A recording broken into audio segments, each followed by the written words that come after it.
市先来关心台南北区大兴街，昨暝9点外，一间 KTV 的厝尾顶空板熊熊着火，消防员赶到现场，甲上百人疏开，牵水线拍火。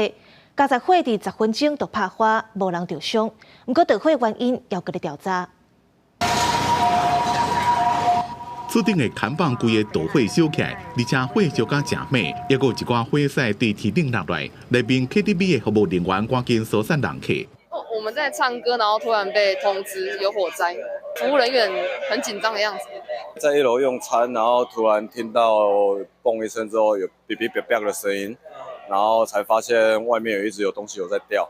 台南市北区大兴街一间 KTV 的厝顶看板，13暗9点外突然间大火烧起来，消防局接到报案，出动20台车43个人到现场牵水线，甲用分推车拍火，10分钟了后就把火拍花。火警在无人员伤亡。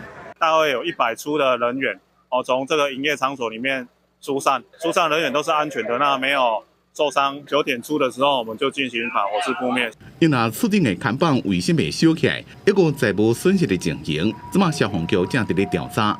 记者综合报道。